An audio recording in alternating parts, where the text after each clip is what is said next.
La surréflexion est une prison invisible. On ne la voit pas, mais elle vous enferme. C'est cette voix qui ne se tait jamais, qui répète encore et encore ce qui aurait pu se passer, ce qui devrait se passer et ce qui ne se passera peut-être jamais. C'est de l'usure pure, une torture silencieuse qui vole votre énergie, votre temps et votre paix. Chaque minute que vous cédez à cette boucle mentale est une minute perdue de vie réelle. Les stoïciens le savaient. Marc Aurèle l'a écrit dans ses méditations. L'esprit peut être son propre tyran ou son meilleur allié. Sénèque a averti que nous souffrons plus de ce que nous imaginons que de ce qui se passe réellement. Et Épictète, sans détour, nous a rappelé que la seule chose sous notre contrôle sont nos pensées et comment nous les utilisons. L'excès d'analyse n'est pas de la sagesse, c'est de la peur déguisée en réflexion. C'est pourquoi cette vidéo n'est pas un simple discours de motivation. Ici, vous trouverez des outils concrets pour affronter cette bataille qui se déroule dans votre tête. Des techniques pratiques, applicables au quotidien, qui transformeront la confusion en clarté, le chaos en calme et le doute en décision. Nous parlerons de transformer le manque en gratitude, d'embrasser l'impermanence, de séparer les pensées de l'essence, de réorienter l'énergie, de limiter les soucis, de transformer l'écrasante en petits pas et de rappeler ce qui est le plus oublié, que la vie est transitoire. Ce ne sont pas des idées abstraites, ce sont des pratiques que vous pouvez utiliser dès maintenant pour récupérer votre pouvoir mental. Restez jusqu'à la fin, car ce parcours ne cherche pas à adoucir la vérité. Il cherche à vous réveiller. Le moment de prendre le contrôle de votre esprit est aujourd'hui, et vous le ferez avec la discipline et la clarté d'un stoïcien. 1. Transforme le manque en gratitude. L'esprit qui est obsédé par ce qui manque est comme un voyageur qui marche avec une cruche cassée dans les mains. Peu importe combien d'eau il recueille en chemin, il finit toujours par se sentir vide. C'est ainsi que fonctionne la surréflexion lorsqu'elle naît du manque.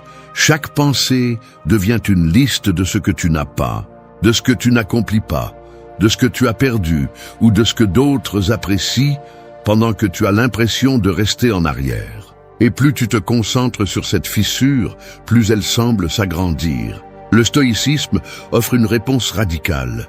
N'accumule pas les pensées sur ce qui te manque.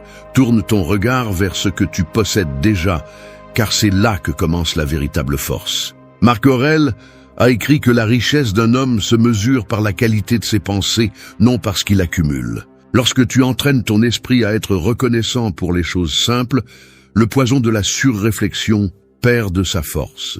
Le manque nourrit toujours le doute. Et si je ne suis pas assez? Et si je n'arrive jamais? Et s'il me manque quelque chose pour être complet? La gratitude, en revanche, change l'axe de ces questions. Il ne s'agit pas de nier qu'il y a des objectifs à atteindre, mais de comprendre que tu as déjà les outils pour avancer, que ce que tu possèdes aujourd'hui est plus que suffisant pour faire le prochain pas. Si tu veux commencer à surmonter l'excès d'analyse, pratique la gratitude comme un acte conscient et quotidien. Je ne parle pas d'un rituel vide. Je parle d'entraîner l'esprit comme on entraîne un muscle. Avant de dormir, énumère 3 choses que tu as déjà et que tu prenais peut-être pour acquises hier. La santé, une conversation qui t'a renforcé, la capacité de résister un jour de plus. Cette pratique reprogramme ton focus. Ce qui semblait peu hier devient abondance aujourd'hui. Et l'anxiété qui naît du manque s'affaiblit. Une autre façon pratique est de t'arrêter chaque fois que ton esprit tombe dans la spirale du pas encore. Quand tu penses « je n'ai pas encore ce travail »,« je n'ai pas encore atteint cet objectif »,« je n'ai pas encore cette vie », respire et reformule la phrase. « J'ai déjà les outils pour avancer, je suis déjà en train de suivre le processus. Je possède déjà quelque chose de précieux que les autres ne voient pas. » Le langage avec lequel tu te parles peut être une chaîne ou une arme. Choisis qu'il soit une arme. Sénèque disait que la plus grande pauvreté n'est pas de manquer de bien, mais d'en avoir trop besoin. Lorsque tu sens que ta tête se noie dans des pensées de manque, réduis-le à l'essentiel. Qu'est-ce que j'ai vraiment besoin pour être en paix aujourd'hui ? La plupart des réponses sont simples. Une respiration, un corps capable, un esprit qui, bien que fatigué, continue de se battre. C'est la base du stoïcisme. Entraîner la gratitude, non pas pour te contenter, mais pour te libérer du tourment de vouloir contrôler tout ce qui ne dépend pas de toi. La surréflexion alimentée par le manque est un piège, car elle ne se rassasie jamais. Il y aura toujours quelque chose de plus à atteindre. Il y aura toujours un « quand j'aurai ça, je serai heureux ». Le stoïcien brise cette illusion en reconnaissant que le bonheur n'est pas dans ce qu'il espère recevoir, mais dans ce qu'il tient déjà. Cette clarté transforme l'esprit en un terrain solide où les doutes perdent de leur force. Pratiquer la gratitude, c'est couper le cercle de la surréflexion nette. Chaque fois que l'esprit te tire vers ce qui manque, reviens à ce que tu as. Chaque fois que l'anxiété te montre un vide, réponds par un rappel de ton abondance. En le faisant, la cruche cesse d'être cassée. Elle commence à contenir suffisamment pour marcher avec dignité. 2. Embrasse l'impermanence. La vie ressemble à une rivière qui ne s'arrête jamais. Tu peux plonger ta main dans ses eaux, mais tu ne toucheras jamais le même courant. Chaque instant s'écoule sans retour, et pourtant l'esprit surpensant agit comme si tout était éternel. Il s'accroche aux souvenirs, répète des scènes passées, projette des peurs futures, et oublie que rien, pas même la douleur, ne dure pour toujours. C'est l'une des erreurs les plus courantes. Vivre comme si les soucis étaient éternels, alors qu'en réalité ils sont transitoires. Le stoïcisme enseigne que l'acceptation de l'impermanence n'est pas de la résignation, c'est reconnaître que rien ne dure assez longtemps pour justifier le tourment de la pensée répétitive. Marc Aurèle l'a écrit simplement « Tout ce que tu vois changera bientôt et cessera d'exister ». Cette phrase est un rappel brutal et libérateur. Ce qui semble aujourd'hui un poids insupportable, demain sera un souvenir, et ce que tu crois éternel aujourd'hui se dissipera aussi. Pour mettre en pratique cette attitude, tu dois entraîner ton esprit à lâcher prise. Une technique utile est de te demander chaque fois qu'une idée se répète sans fin, est-ce que cela aura encore de l'importance dans un mois, dans un an ou dans 10 ans? La plupart des pensées obsessionnelles perdent de leur importance lorsque tu les places dans la perspective du temps. Cet simple exercice de mise en échelle transforme ce qui semblait être une montagne en un petit caillou sur le chemin. Une autre pratique concrète est le détachement conscient. Sénèque conseillait de profiter de ce que nous avons comme si c'était emprunté, parce qu'en réalité, tout l'est. Chaque matin, en te levant, prends une minute pour remercier ce que tu as aujourd'hui, mais aussi pour te rappeler que rien n'est garanti pour demain. Cette réflexion ne cherche pas à te faire peur, elle cherche à te faire vivre avec plus d'intensité et moins d'attachement. La surpensée naît souvent de la peur de perdre, mais lorsque tu assumes que tout est transitoire, la peur perd de sa puissance. La surpensée se nourrit aussi de l'obsession des résultats, comme s'ils étaient permanents. Si tu échoues, tu te répètes que ce sera pour toujours. Si tu fais une erreur, tu as l'impression qu'elle marquera ta vie entière. L'impermanence brise cette illusion. Rien ne définit ta vie complètement, parce que tout coule et change. Pour appliquer cela en pratique, transforme les erreurs en apprentissage. Demande-toi, qu'est-ce que je peux tirer de cela pour le présent? C'est la manière stoïcienne de lâcher le poids du passé sans ignorer la leçon qu'il apporte. Épictète disait que l'homme sage ne souffre pas de ce qu'il perd, mais qu'il est reconnaissant de l'avoir eu. Chaque fois que ton esprit reste coincé à penser à ce qui n'est plus là, au lieu de te tourmenter avec « pourquoi est-ce parti ?», change la narration en « quelle chance de l'avoir vécu ». Ce changement de perspective transforme l'impermanence en un allié plutôt qu'en un ennemi. Accepter que tout passe, c'est briser le cycle de la surpensée. Le bon et le mauvais ont une date d'expiration. Quand ton esprit le comprendra, tu arrêteras de rester coincé dans des cercles sans fin et tu commenceras à vivre avec plus de calme. L'impermanence n'est pas une perte, c'est la liberté.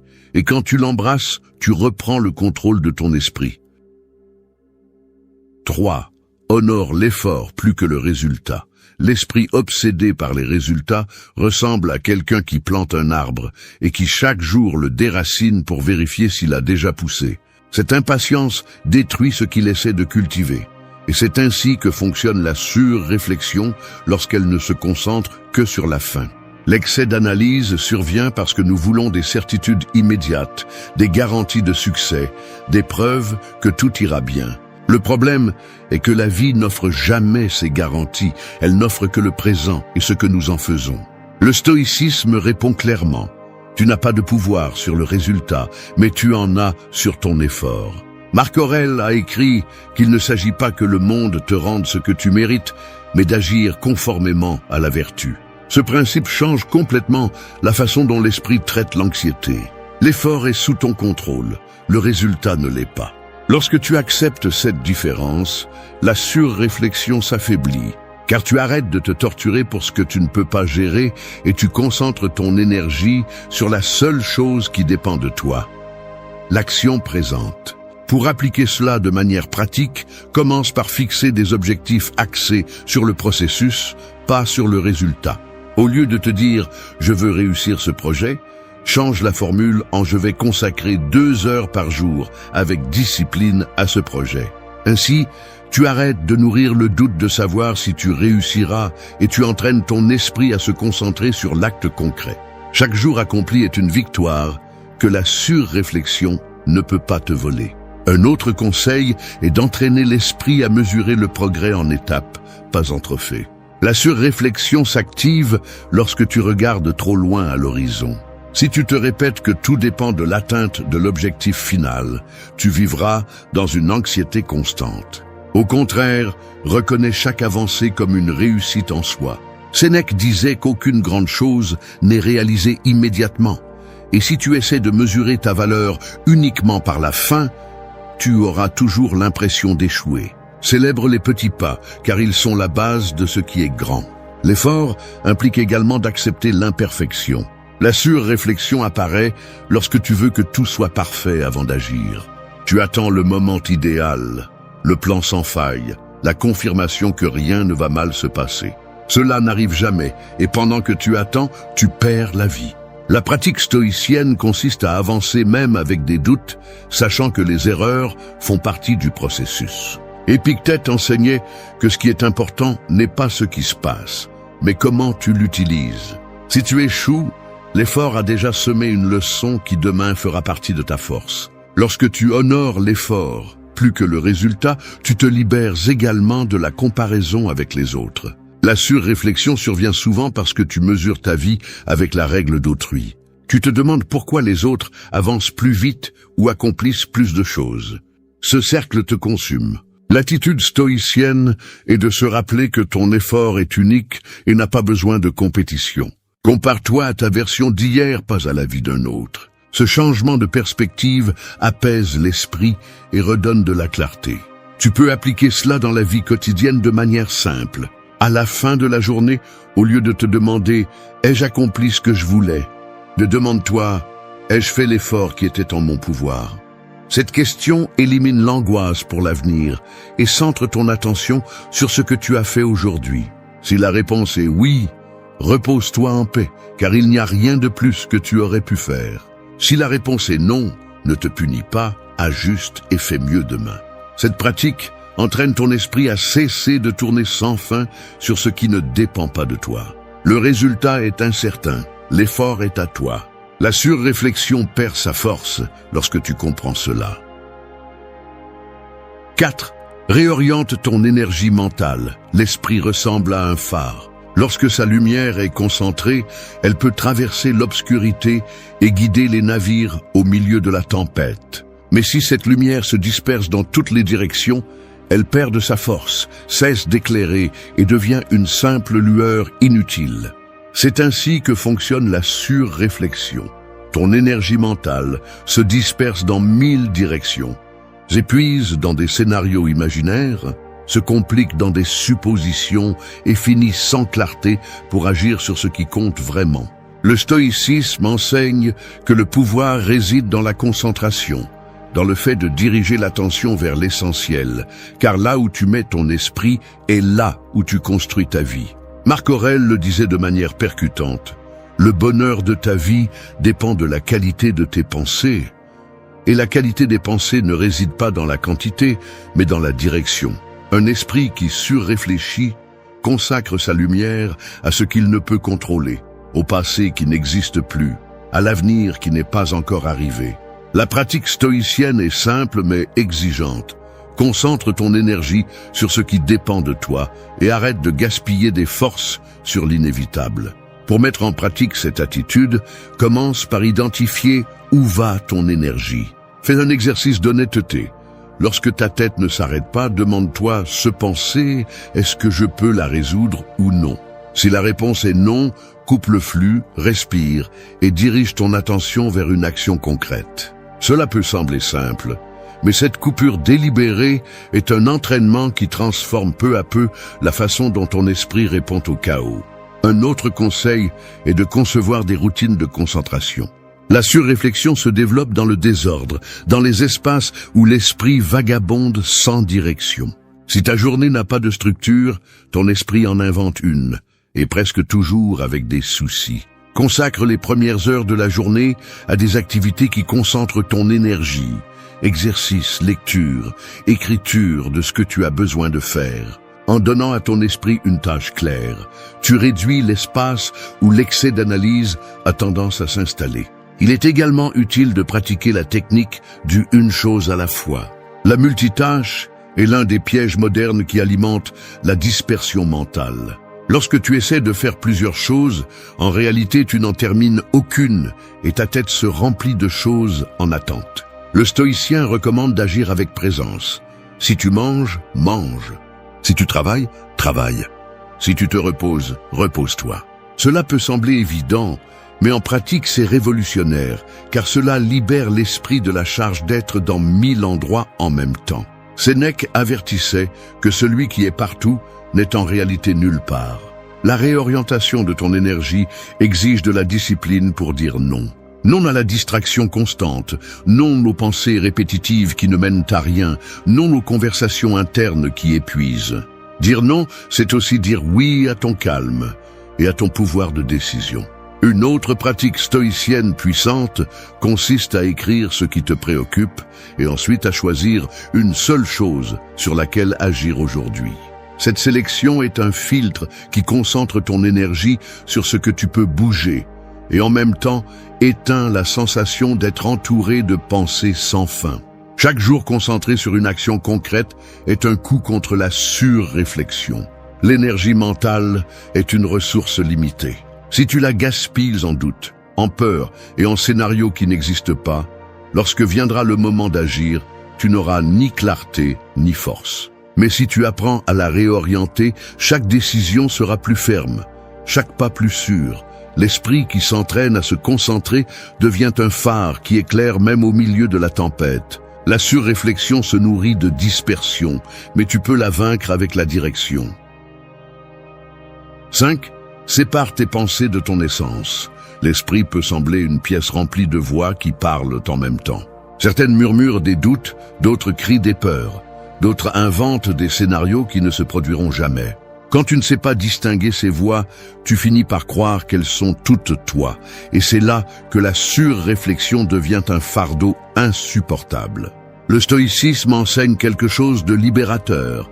Tu n'es pas ce que tu penses, tu es celui qui observe ce qui se passe dans ton esprit. Confondre les pensées avec l'identité est comme croire que les nuages sont le ciel. Les nuages changent, passent, disparaissent, mais le ciel reste intact. Marc Aurèle insistait sur le fait que nous ne devons pas nous laisser asservir par les impressions, car ce ne sont que des apparences qui traversent l'esprit. Quand tu te répètes sans cesse que tu n'es pas assez, que tu vas échouer, que tout va mal se passer, ce qui se passe en réalité, c'est que tu permets à une pensée transitoire de définir ce que tu es. Séparer ton essence de ce que tu penses, c'est retrouver la clarté que les idées, bien qu'intenses, n'ont pas de pouvoir en elles-mêmes. Elles n'en ont que si tu décides d'y croire. Une pratique puissante pour mettre en œuvre cette attitude est la technique de l'observation sans identification. Chaque fois qu'une pensée intrusive arrive, au lieu de dire « je suis un échec » ou « j'ai peur », change-le en « j'ai la pensée que je vais échouer » ou « mon esprit produit de la peur ». Cette petite distance change la façon dont tu le perçois. La pensée n'est plus ton identité, c'est un événement passager. Une autre façon de l'appliquer est d'écrire ce que ta tête répète à l'excès. En le mettant sur papier, tu te rends compte que cette pensée n'est qu'une phrase, pas une sentence. Tu peux la regarder, la questionner, décider si elle a du sens ou si elle n'est que du bruit. Sénèque rappelait que la plupart de nos tourments sont inventés et les voir en dehors de ta tête les réduit à leur juste proportion. La surréflexion se nourrit lorsque tu lui donnes le pouvoir d'être une vérité absolue. En apprenant à observer, tu cesses de réagir automatiquement. Demande-toi, cette pensée m'aide-t-elle à vivre mieux ou ne fait-elle que me chaîner? Si elle ne t'aide pas, tu la reconnais et tu la laisses passer. Comme un nuage qui traverse le ciel, tu n'as pas besoin de le saisir ni de le détruire, juste de le regarder bouger jusqu'à ce qu'il disparaisse. Il est également utile de pratiquer la respiration consciente comme rappel physique de cette séparation. Chaque fois qu'une pensée commence à tourner, concentre-toi sur ta respiration.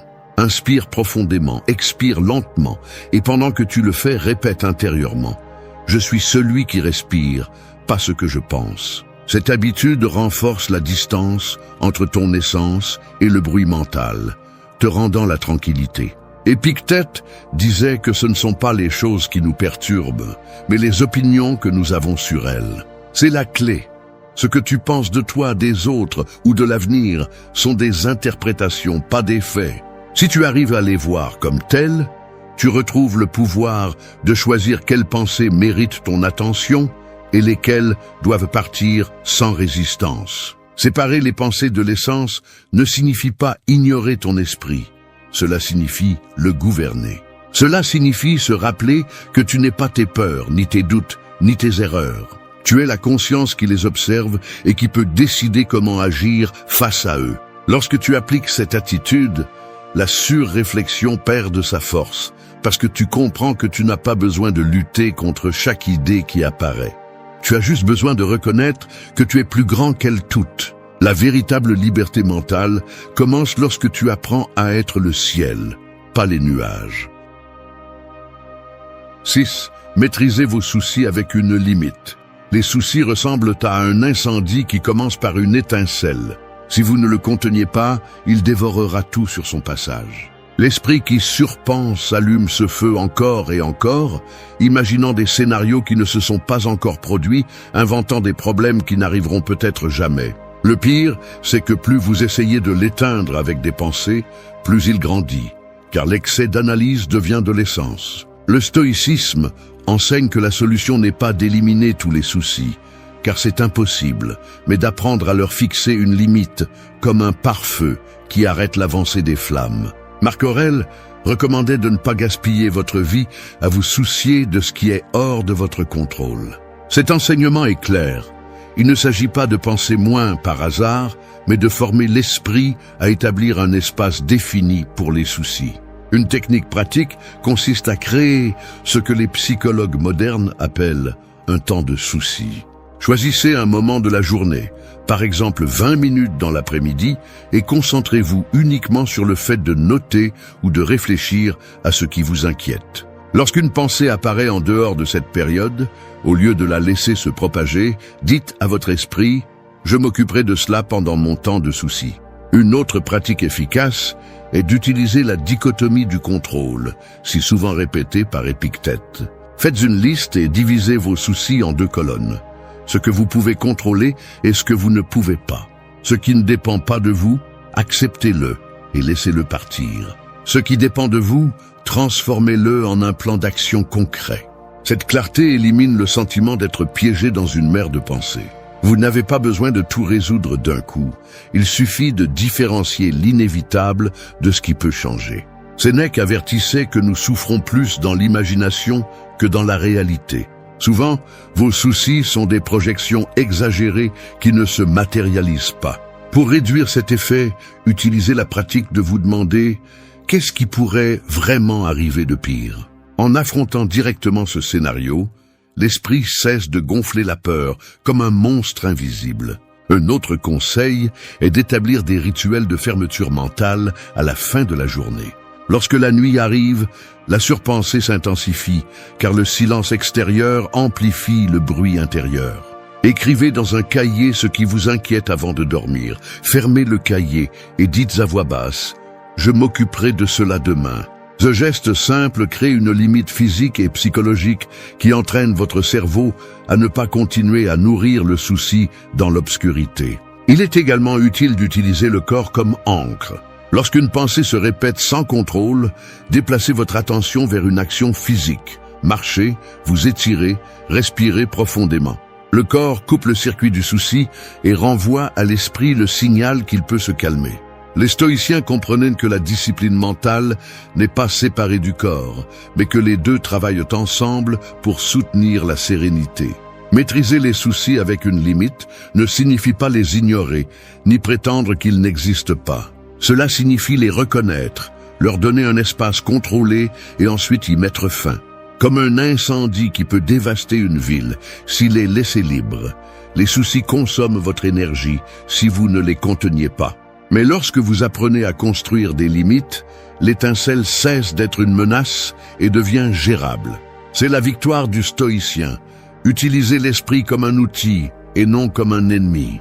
Lorsque vous établissez une fin à vos soucis, vous retrouvez la clarté que la surpensée tente de vous voler et vous découvrez que la tranquillité n'est pas l'absence de problème, mais la maîtrise de soucis. 7. Transformez l'écrasant en petits pas.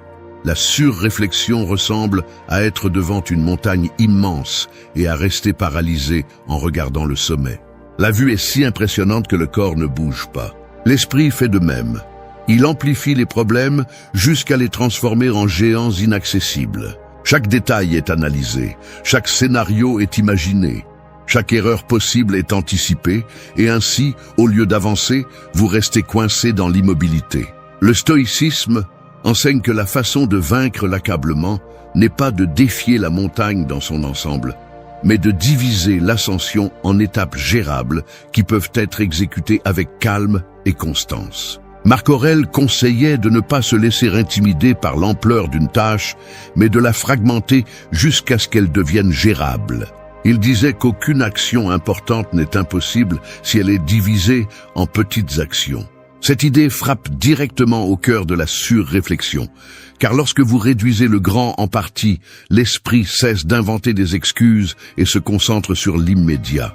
Ce changement de perspective transforme ce qui semblait impossible en quelque chose de concret et d'atteignable. Pour le mettre en pratique, commencez par la règle de la fragmentation.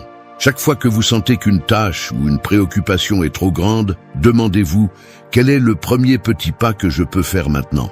Il ne s'agit pas de tout résoudre d'un coup, mais de briser la paralysie par une action initiale. Cela peut être d'envoyer un message, de noter une idée, de rechercher une option. Ce mouvement interrompt la spirale mentale et crée une sensation de progrès. Une autre stratégie utile est d'appliquer des limites de temps. Lorsque l'esprit reste coincé dans la grandeur de quelque chose, l'anxiété augmente. Décidez de consacrer seulement 20 ou 30 minutes à travailler sur la première partie, sans vous forcer à tout terminer. À la fin, la charge diminue parce que vous avez déjà transformé l'incommensurable en progrès concret. Les stoïciens valorisaient la discipline quotidienne plus que les exploits extraordinaires, car ils savaient que le caractère se construit avec constance. Vous pouvez également pratiquer la technique de la concentration sur le présent. La surréflexion a tendance à se multiplier parce que vous essayez de résoudre demain, après-demain et l'année prochaine en même temps. Sénèque avertissait que personne ne peut porter en même temps le poids du passé, du présent et de l'avenir. Si votre tête est submergée par ce qui manque, interrompez la pensée et demandez-vous qu'est-ce qui correspond à faire aujourd'hui. La réponse, presque toujours, est beaucoup plus simple que ce que l'anxiété laisse paraître. Épictète rappelait que la vie ne demande pas plus que ce que vous pouvez donner à chaque instant. Quand quelque chose semble insupportable, c'est parce que vous le regardez dans son ensemble, comme un bloc immense. Si vous le fragmentez, vous découvrez que chaque partie peut être supportée. Tout comme le marcheur qui n'escalade pas la montagne d'un seul coup, mais pas à pas, vous pouvez transformer l'accablement en une série de petites victoires. Une autre pratique utile consiste à écrire votre problème ou tâche comme une liste d'étapes. Le voir divisé en actions claires empêche l'esprit de l'imaginer comme un monstre incontrôlable. Chaque étape que vous cochez est un signe tangible que vous avancez, et cela éteint la sensation d'être coincé. La surréflexion perd de sa force lorsque l'action la remplace. Transformer l'accablement en petits pas ne signifie pas minimiser la difficulté de la vie. Cela signifie reconnaître qu'aucun défi ne peut vous vaincre si vous le divisez en parties que votre esprit et votre corps peuvent gérer. La montagne est toujours là, mais elle ne vous paralyse plus, car vous avez appris qu'elle ne se conquiert pas en regardant le sommet, mais en mettant un pied devant l'autre. 8. Rappelle-toi la transitorité de la vie. Penser trop, c'est comme marcher à l'intérieur d'un sablier, pris entre des grains qui tombent sans cesse. Chaque seconde s'échappe, mais au lieu de la vivre, tu la gaspilles en réfléchissant à ce qui aurait pu être ou à ce qui sera peut-être. La surréflexion vole ce que tu as de plus précieux, le temps. L'ironie est que nous croyons avoir une réserve infinie, alors qu'en réalité, chaque jour est un rappel que la vie est finie, fragile et éphémère. Le stoïcisme ne cherchait pas à déprimer avec cette idée, mais à éveiller. Marc Aurèle répétait que la vie est courte et que la seule chose que nous possédons vraiment est le présent, cet instant qui, si tu ne le saisis pas, s'échappe pour toujours. La transitorité de la vie est l'une des leçons les plus dures et en même temps les plus libératrices. Sénèque conseillait de vivre comme si chaque jour était le dernier, non pas pour tomber dans le désespoir, mais pour cesser de perdre du temps sur ce qui n'a pas d'importance. Lorsque tu te rappelles que le temps est limité, les pensées inutiles perdent de leur pouvoir. Tout à coup, ces disputes imaginaires, ces scénarios catastrophiques et ces doutes constants paraissent ridicules face à la brièveté de ton passage dans ce monde. Pour appliquer cette pratique, commence par la réflexion quotidienne sur la mortalité, ce que les stoïciens appelaient memento mori. Tu n'as pas besoin de rituels compliqués. Il suffit de te rappeler chaque matin que la vie n'est pas éternelle et que chaque jour pourrait être le dernier. Cette prise de conscience change ta façon de penser. L'excès d'analyse est coupé parce que tu comprends qu'il n'y a pas de temps à gaspiller dans les boucles mentales. Chaque minute compte, et si tu la gaspilles en te faisant du souci, tu donnes la possibilité de la vivre intensément. Une autre façon d'exercer cette attitude est de te demander face à une pensée répétitive: est-ce que cela aura encore de l'importance le jour de ma mort? La réponse est presque toujours non. Cette perspective démasque la trivialité de nombre de tes préoccupations et te force à diriger ton énergie vers ce qui compte vraiment. Ce qui aura du poids à la fin de la vie ne seront pas tes doutes interminables, mais les actions que tu as décidé de prendre, le courage avec lequel tu as affronté tes jours et la sérénité avec laquelle tu as marché. La surréflexion se nourrit de l'illusion de contrôle, de la croyance que si tu penses assez, tu pourras assurer l'avenir. La conscience de la transitorité brise cette illusion. Épictète enseignait que demain ne nous appartient pas et que la seule chose que nous pouvons gouverner est notre réponse à ce moment. Chaque fois que ta tête reste coincée à imaginer 1000 futurs, rappelle-toi, le seul qui existe est le présent.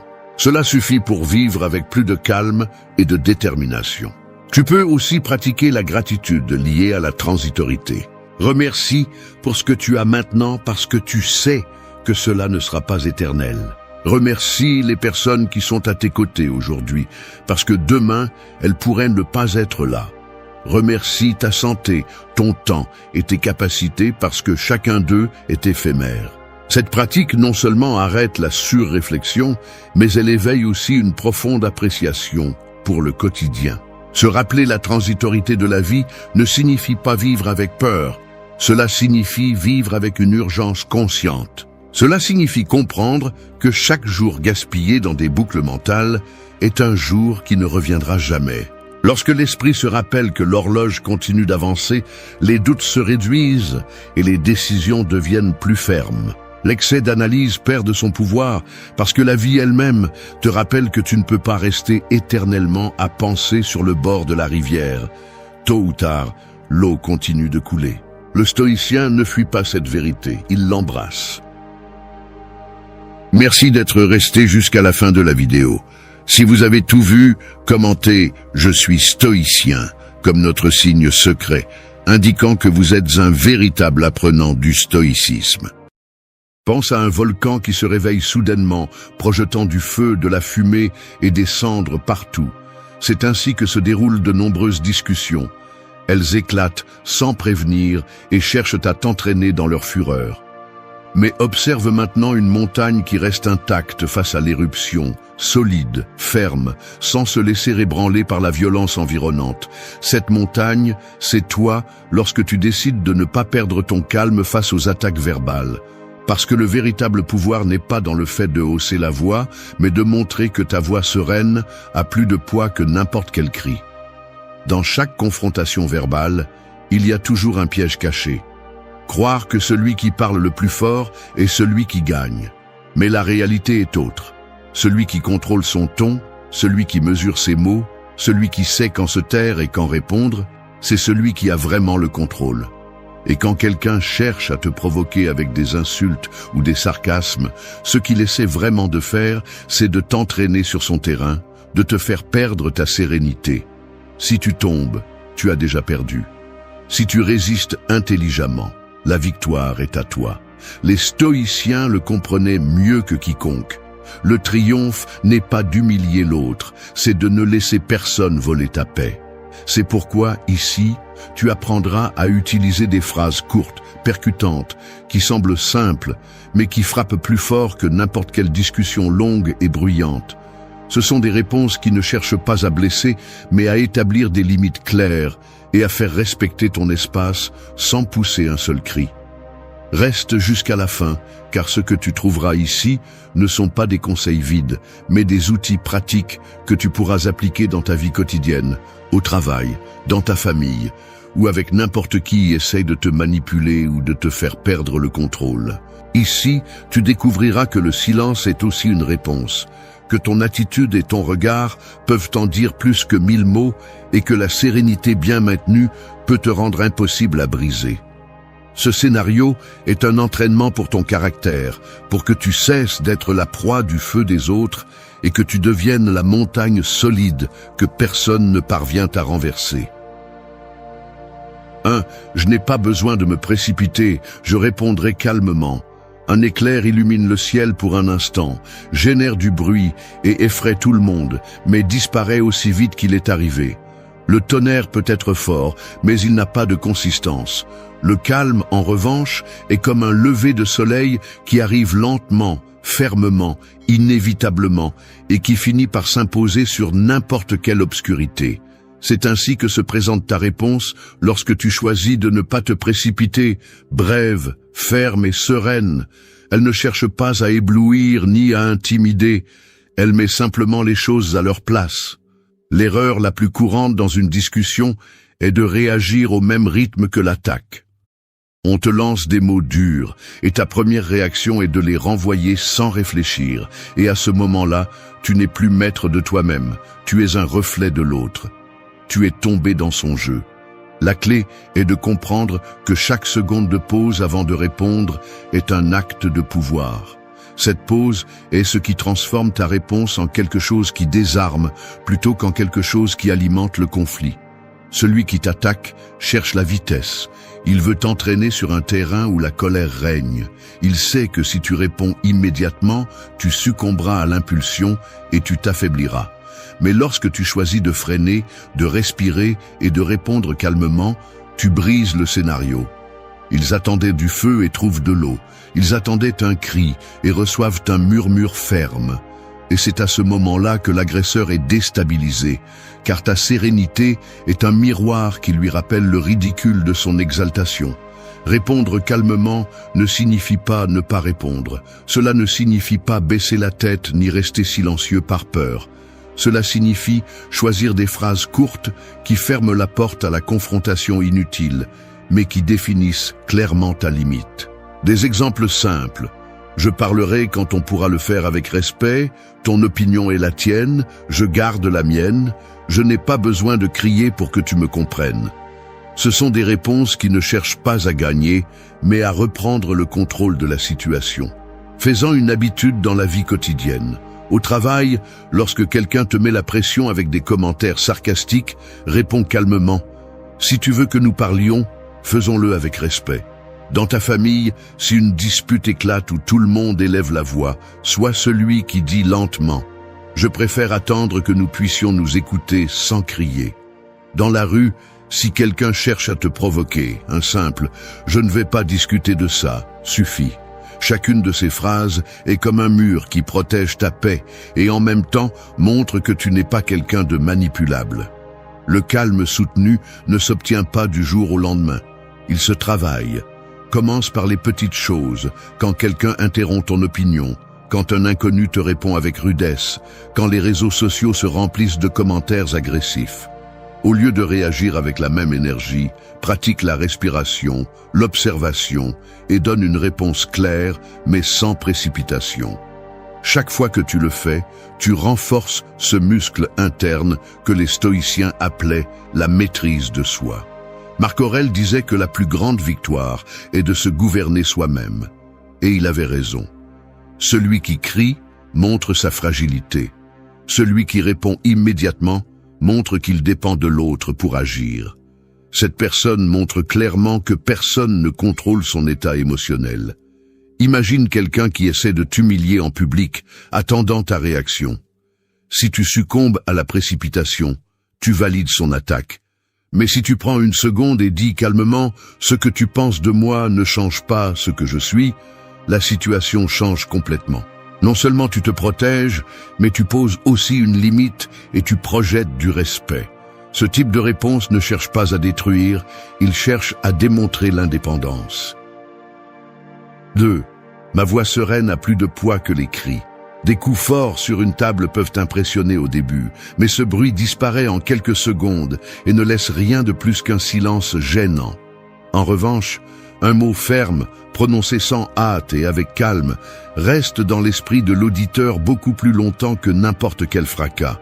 C'est la différence entre crier et parler avec sérénité. Le cri intimide seulement un instant. La voix sereine conquiert l'espace et reste là, imposant le respect sans besoin de violence verbale.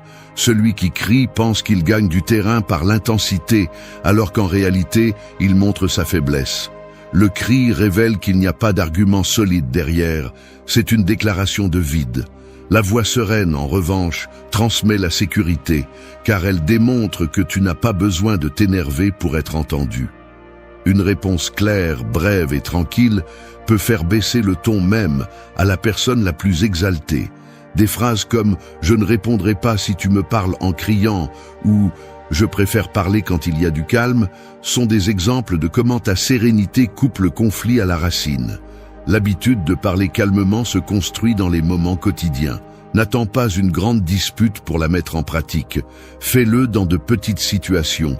Quand quelqu'un interrompt ton idée, quand quelqu'un essaie de te presser avec impatience, quand un commentaire sarcastique cherche à te déranger. Réponds lentement, ralentis le rythme de tes mots et évite d'élever la voix. Ainsi, tu entraînes ton esprit à ne pas réagir, mais à agir avec stratégie. Pense à ce qui se passe lors d'une réunion de travail.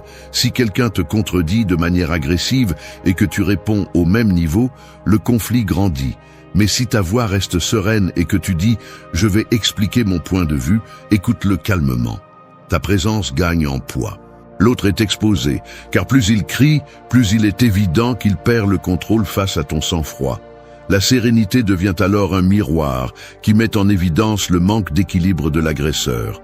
Dans les relations personnelles, il en va de même. Un membre de la famille contrarié peut élever la voix pour s'imposer. Si tu réponds de la même manière, tout se termine dans un cercle de cris. Mais si tu réponds avec des phrases courtes et un ton ferme, tu imposes un nouvel ordre. Parlons plus tard, ce n'est pas le moment où, si nous allons nous crier dessus, je ne participe pas. Tu n'as pas besoin de plus. La voix sereine ne se justifie pas et ne se défend pas de manière exagérée, elle pose des limites claires et maintient la dignité. Les stoïciens savaient que le calme est un signe de force. Sénèque affirmait que ce n'est pas celui qui élève la voix qui est grand, mais celui qui ne se laisse pas emporter par l'agitation.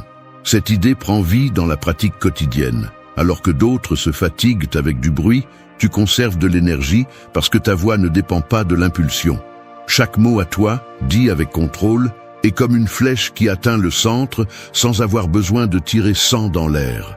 Entraîner cette compétence nécessite une attention consciente. Respire avant de parler.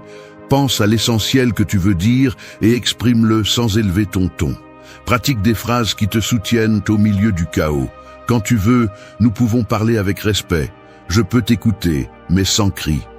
Ce sont des réponses qui ne cherchent pas à écraser, mais à maintenir ta position. L'effet est puissant. Celui qui crie est pris au piège de sa propre énergie incontrôlée. Toi, en revanche, tu restes maître de toi-même. Et le plus important, ta voix sereine finit par s'imposer. Parce que dans un monde plein de bruit, le calme résonne toujours plus fort. 3. Je préfère parler lorsque nous pouvons le faire avec respect. Les pierres lancées contre un mur solide finissent par tomber au sol, sans laisser de marque. C'est ce qui se passe quand quelqu'un utilise des insultes ou des cris pour essayer de te provoquer, et que tu décides de ne pas jouer sur ce terrain. Le respect est le mur que tu élèves face à l'attaque, et chaque fois que tu dis calmement que tu ne parleras que dans ce cadre, les pierres deviennent inutiles. Tu n'as pas besoin de prouver quoi que ce soit avec des cris ou un flot d'explications, il suffit de maintenir ta limite claire. Beaucoup de discussions dégénèrent parce que personne ne met de frein. L'un crie, l'autre répond plus fort, et bientôt tout se transforme en un choc sans issue. Celui qui choisit de marquer le respect brise ce cycle. Il ne s'agit pas de toujours rester silencieux, il s'agit de se rappeler que tout ne mérite pas une réponse. Quand tu dis « je préfère parler lorsque nous pouvons le faire avec respect », ce que tu communiques, c'est que tu n'accepteras pas un dialogue sous des règles sales. Et cette posture ne protège pas seulement ta paix, elle oblige aussi l'autre à reconsidérer sa façon de s'adresser à toi. La force de cette réponse réside dans le calme avec lequel elle est prononcée. Si tu le dis de manière agitée, elle perd de sa puissance. Mais lorsque tu l'exprimes fermement et calmement, elle montre clairement que ta dignité n'est pas en jeu. Le respect ne se mendie pas, il s'établit. C'est une limite qui ne se négocie pas. Celui qui insiste pour crier montre qu'il ne peut pas se contrôler. Mais toi, en restant serein, tu montres que tu peux contrôler ton terrain. Apporter cette habitude à la vie quotidienne est essentiel. Au travail, quand quelqu'un essaie de s'imposer par la pression ou des commentaires tranchants, ta réponse sereine coupe la tension. Nous pouvons en parler, mais sans cri ni reproche. En famille, face à des discussions où l'on cherche à te manipuler émotionnellement, il suffit de dire « Je ne continuerai pas si nous ne parlons pas avec respect ». Ce sont des phrases simples, mais percutantes. Elles n'attaquent pas, elles n'humilient pas, mais elles établissent la règle du jeu que tu choisis. Le stoïcisme enseigne que ce que tu ne contrôles pas ne mérite pas ton épuisement, et cela inclut la façon dont les autres parlent. Tu ne peux pas changer leur ton ni leur attitude, mais tu peux décider dans quelles conditions tu participeras à une conversation. Ce contrôle est un bouclier puissant. Garder ton calme tout en posant la limite du respect fait que même le plus agressif se retrouve à parler seul parce que tu ne lui as pas donné ce qu'il voulait, ta réaction. Exemple clair, quelqu'un t'accuse injustement devant les autres, attendant ta réponse immédiate. La plupart tomberaient dans le piège de se défendre à grands cris. Tu choisis quelque chose de différent, tu respires et tu dis calmement « Si tu veux parler, faisons-le avec respect. Maintenant, ce n'est pas le cas. » Tu ne te protèges pas seulement, tu projettes aussi de la sécurité. Tu montres que tu n'as pas besoin de te rabaisser pour défendre ta position. Cette habitude devient un signe d'autorité personnelle. Celui qui sait mettre le respect comme condition inévitable gagne de la confiance à chaque interaction. Tu n'arriveras pas toujours à faire baisser le ton de l'autre, mais l'important est que tu ne le perdes pas. En laissant clair que ta participation dépend du respect, tu enseignes à tous que tu ne dialogues pas sous pression ni manipulation. Avec le temps, cette pratique te rend immunisé contre les discussions toxiques. Alors que d'autres s'épuisent à essayer de se faire entendre au milieu des cris, tu apprends à attendre le moment approprié, à exiger le minimum nécessaire, le respect mutuel. Et ce calme se transforme en pouvoir, parce que celui qui établit les conditions d'une conversation contrôle la direction de celle-ci. 4. Mon jugement est suffisant, je n'ai pas besoin de ton approbation. Une boussole ne demande pas la permission pour indiquer le nord. Peu importe combien de mains la tiennent, son aiguille pointera toujours dans la même direction. Ton jugement doit être ainsi au milieu des discussions et des attaques verbales, ferme, orienté et sans besoin de chercher une validation externe. Quand tu sais qui tu es et ce que tu penses, ta voix ne tremble pas et ta sécurité ne dépend pas de l'approbation des autres. Beaucoup font l'erreur de répondre par de longues explications pour convaincre l'autre, comme si leur propre vérité devait être acceptée pour avoir de la valeur. Mais chaque mot que tu donnes en excès, chaque justification que tu répètes sans que personne ne te la demande, est une concession de ton pouvoir. Celui qui t'attaque veut t'entraîner sur ce terrain, te faire sentir que tes pensées ne sont pas valables si elles ne sont pas validées par lui. C'est là que ta réponse brève, ferme et claire entre en jeu. Mon jugement est suffisant. Je n'ai pas besoin de ton approbation. Cette phrase est un mur qui coupe immédiatement la manipulation. Tu ne la dis pas avec colère ni avec ironie, tu la prononces avec sérénité. C'est un rappel pour toi-même et un avertissement pour l'autre. Ta vie n'est pas là pour être votée. Tes décisions ne reposent pas sur l'opinion des autres. Quand tu parles de cette certitude, même le plus insistant reste sans argument. Car comment discutes-tu avec quelqu'un qui ne cherche pas ta validation? Cette habitude est vitale au quotidien.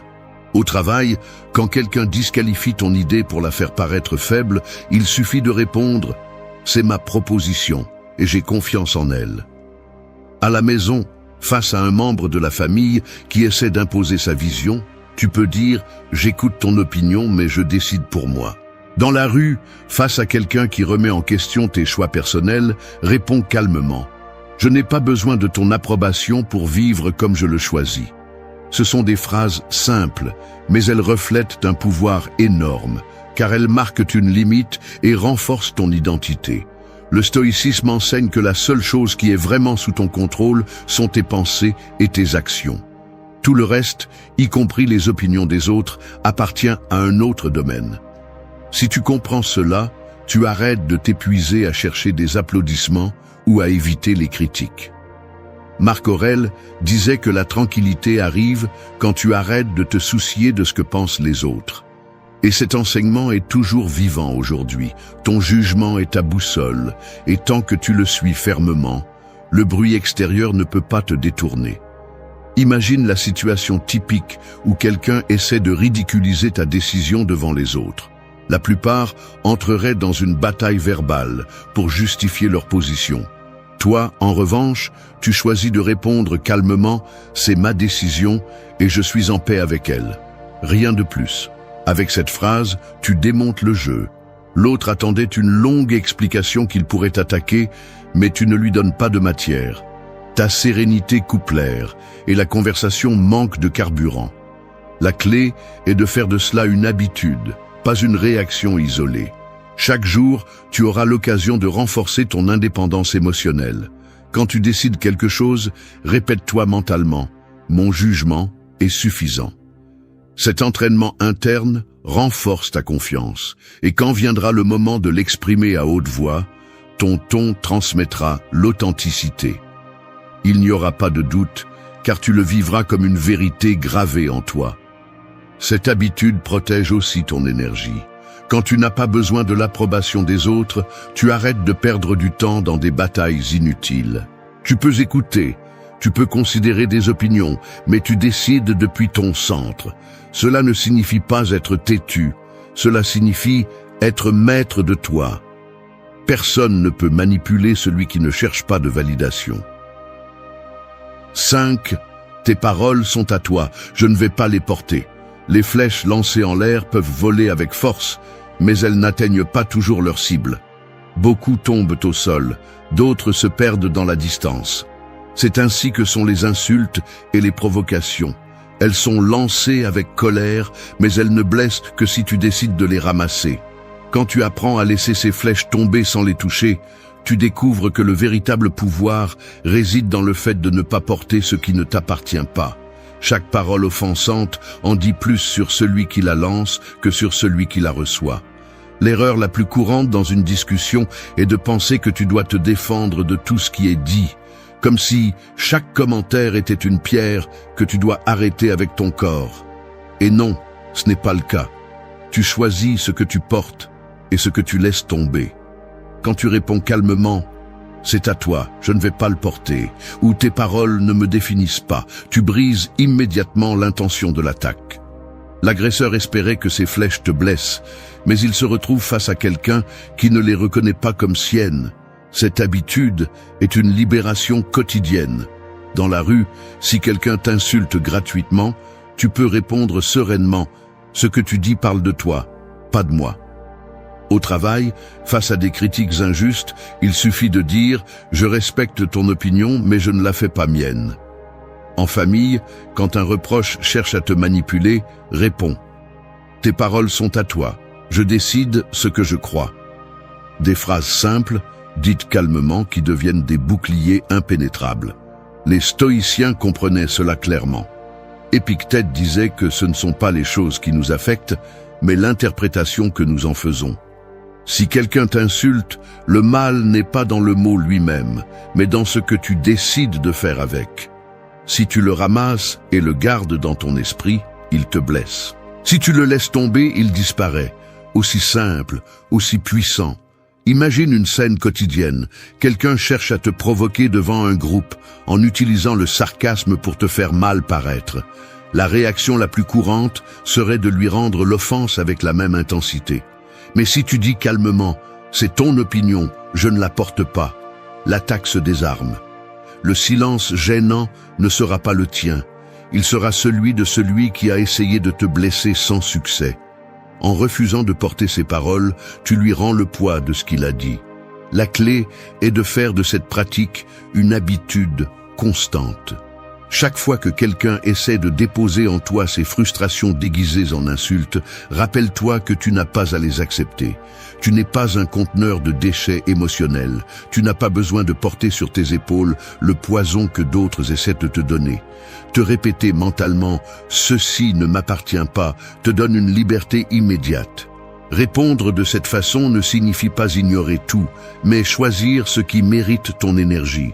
Si la critique est constructive, tu peux l'écouter. Mais si elle est chargée de poison, tu la laisses tomber. Ta réponse brève et sereine marque la limite. Tu ne deviens pas le récepteur automatique de la colère des autres. Cette indépendance te donne la paix et aussi le respect.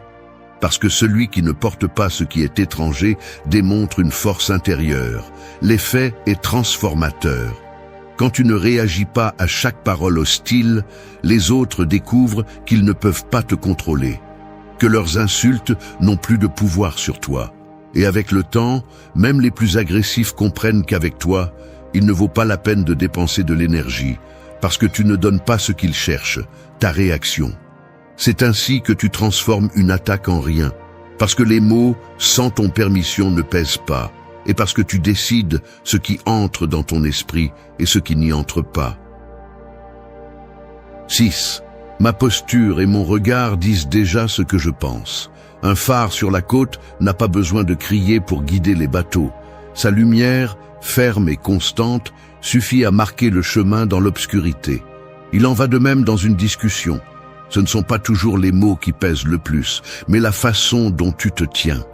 Ta posture, ton regard et ton silence stratégique peuvent parler plus fort que n'importe quel discours. Le corps a un langage qui, lorsqu'il est utilisé avec calme et fermeté, devient une arme silencieuse, impossible à ignorer. L'erreur de beaucoup est de croire que l'on ne défend une idée qu'en parlant plus fort ou en accumulant des arguments. Cependant, la façon dont tu te tiens face à l'attaque dit autant ou plus que ce que tu exprimes avec la bouche. Lorsque ta posture est droite, ton regard serein et tes gestes calmes, tu projettes de la sécurité. Et cette sécurité intimide plus que les cris. Celui qui essaie de t'agiter avec des mots s'attend à ce que tu bouges nerveusement, que tu baisses la tête ou que tu répondes avec des gestes nerveux. Si tu ne le fais pas, Si tu restes comme un mur tranquille, tu lui montres qu'il n'a pas de pouvoir sur toi. Dans la vie quotidienne, cette habitude est clé. Imagine une réunion au travail où quelqu'un essaie de dénigrer ton opinion. Tu n'as pas besoin de répondre immédiatement. Il suffit de maintenir ton regard fixe et ta posture droite avant de parler. Ce calme physique envoie un message. Tu ne m'intimides pas.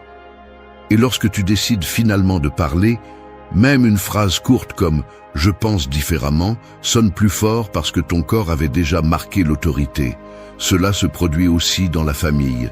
Quelqu'un peut essayer de te manipuler avec des reproches ou des sarcasmes. Au lieu d'entrer dans le jeu des cris, ta réponse commence par ton langage corporel. Silence, calme, regard ferme. Puis une phrase brève. « Je n'ai pas besoin de discuter, ma position est déjà claire. » Ce geste coupe la tension parce qu'il montre que ton jugement est soutenu par plus que des mots. Le stoïcisme a toujours valorisé la cohérence entre l'interne et l'externe. Sénèque disait que la véritable force se reconnaît dans la sérénité du visage et dans la fermeté du caractère. Si ton intérieur est calme, ton corps le reflète. Et lorsque ton corps reflète le calme au milieu du bruit, il désarme l'autre sans avoir besoin d'entrer sur son terrain. L'attaque perd de sa force car elle ne trouve pas de faille par où entrer. S'entraîner à cette habitude implique de prendre soin de ta présence. Il ne s'agit pas de paraître arrogant ou distant, mais de maintenir ton centre dans n'importe quelle situation. Posture droite, respiration contrôlée, regard clair. Ces éléments transmettent une sérénité qui pèse plus que les cris. C'est comme dire, avec ta seule présence, « Je suis ici, sûr de moi, et rien de ce que tu dis ne me fait bouger. » Exemple pratique, quelqu'un t'insulte en espérant te voir perturbé. Tu restes calme, tu le regardes dans les yeux et tu réponds lentement « Tes mots ne changent pas ce que je suis. » L'impact ne réside pas seulement dans la phrase, mais aussi dans la façon dont tu l'accompagnes avec ton langage corporel. Ce mélange de fermeté et de sérénité génère un respect immédiat, car il démontre une maîtrise de soi. Faire de ta posture et de ton regard des alliés ne nécessite pas un effort exagéré, juste une pratique consciente. Chaque jour, dans de petites situations, rappelle-toi que ton corps communique aussi. Lorsque tu choisis de maintenir le calme physique, ton silence et tes gestes parlent plus qu'une discussion entière. La personne qui contrôle sa présence envoie un message clair. « Je ne suis pas quelqu'un de facile à briser. » C'est ainsi que tu fais comprendre aux autres ta position, même sans mots. 7. Le silence est aussi une réponse. Les pièges les plus efficaces ne sont pas toujours visibles. Un chasseur n'a pas besoin de montrer son arme, il lui suffit de préparer le terrain pour que l'ennemi tombe de lui-même. C'est ainsi que fonctionne le silence au milieu d'une discussion.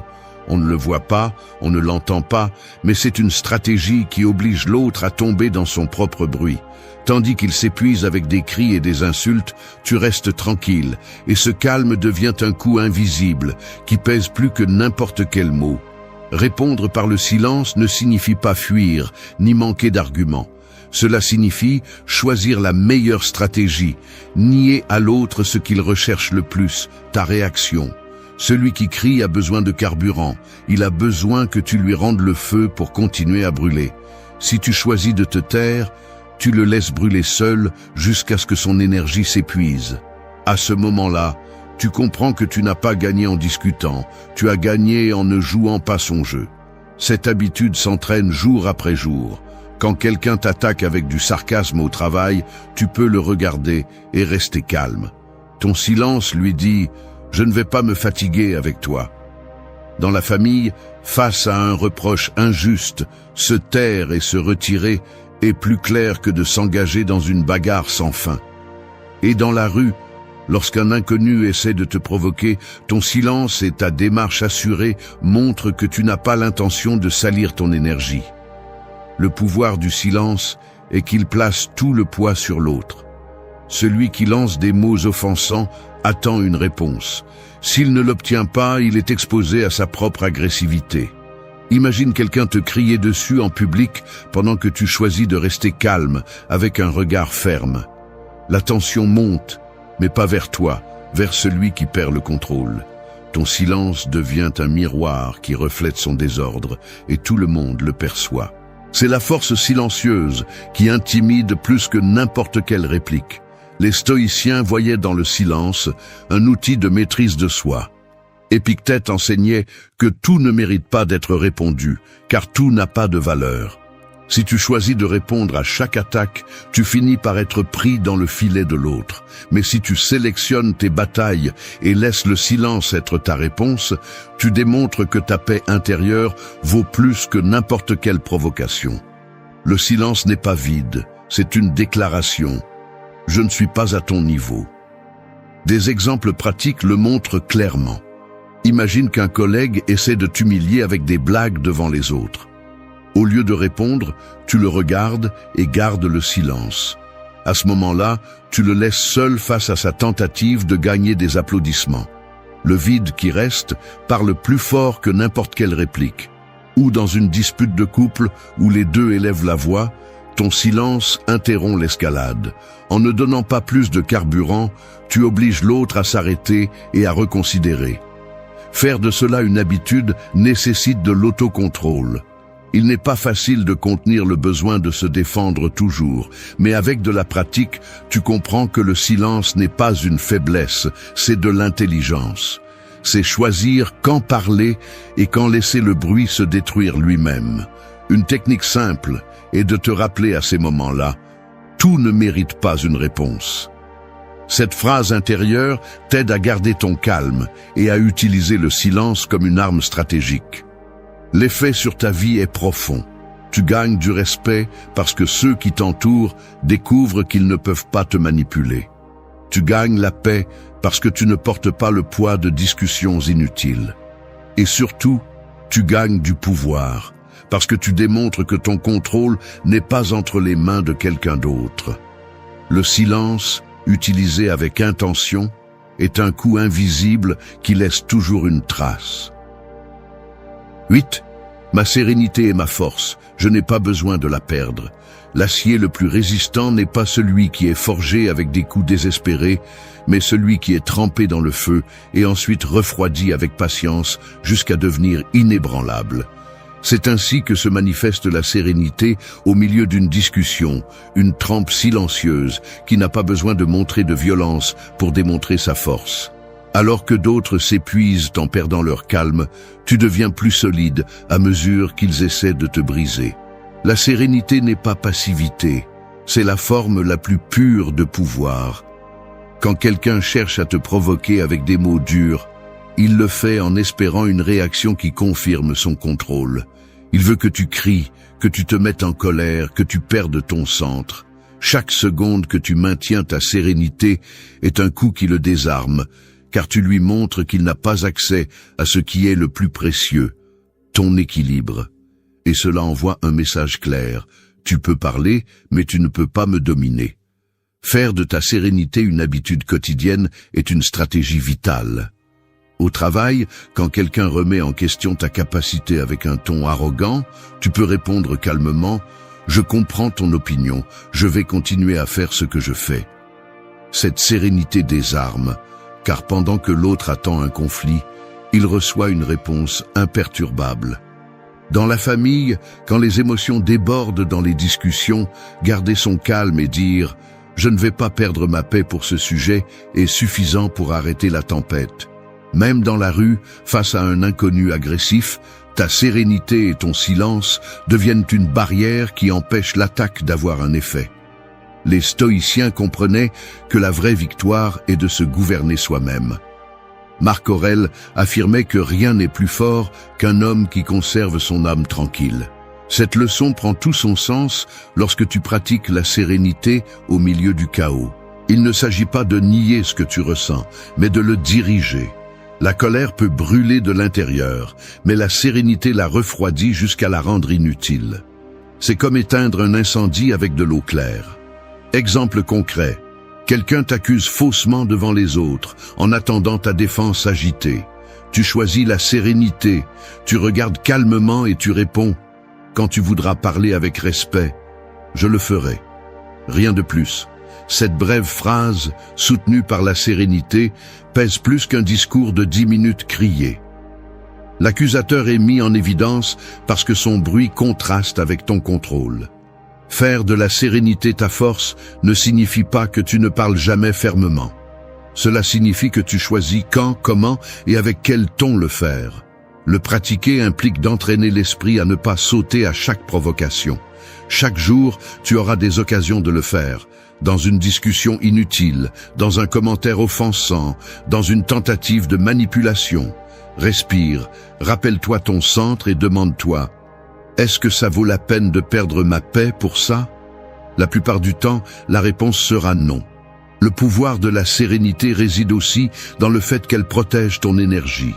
Chaque cri épuise, chaque réaction impulsive vole de la force. Mais le calme préserve ta clarté et te permet de penser plus intelligemment.